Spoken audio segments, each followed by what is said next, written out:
Learn about protectionism. This is Liberty Sparks Academy Class 101.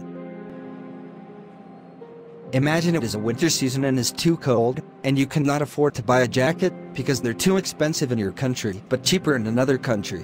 When a country produces something at home that could be produced better or cheaper abroad, I called wastes of resources.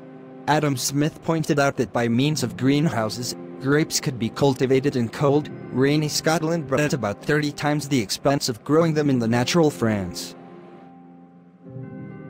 Sometimes you might find people want to be the boss, editor, director and actor of their own movie, and to me that is useless.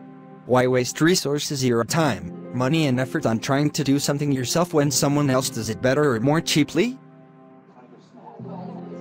Surprising, you might find efficient producers in a country is trying to keep out their products using the government to prohibit quotas and tariffs outside products, unknowing they may retaliate by raising barriers of their own. To me, such trade wars benefit nobody. It is much better, particularly for the poorest residents of both countries, who have most to gain from cheaper imports, if all barriers are removed and people are allowed to trade as they choose. People like you will benefit a lot from that. I think the same goes for immigration. If the government would not place barriers on people moving between countries. Immigrants bring energy and new ideas that benefit the country they move. Think of the wave of immigration in Europe and North America that created enormous prosperity in these continents.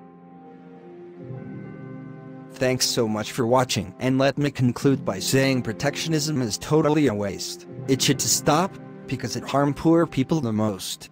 I am Dr. Nelson, Director of Research and Academic at Liberty Spark. This is Class 101. Please see more at www.libertysparks.org. Also, you can follow us on social media with Liberty Sparks.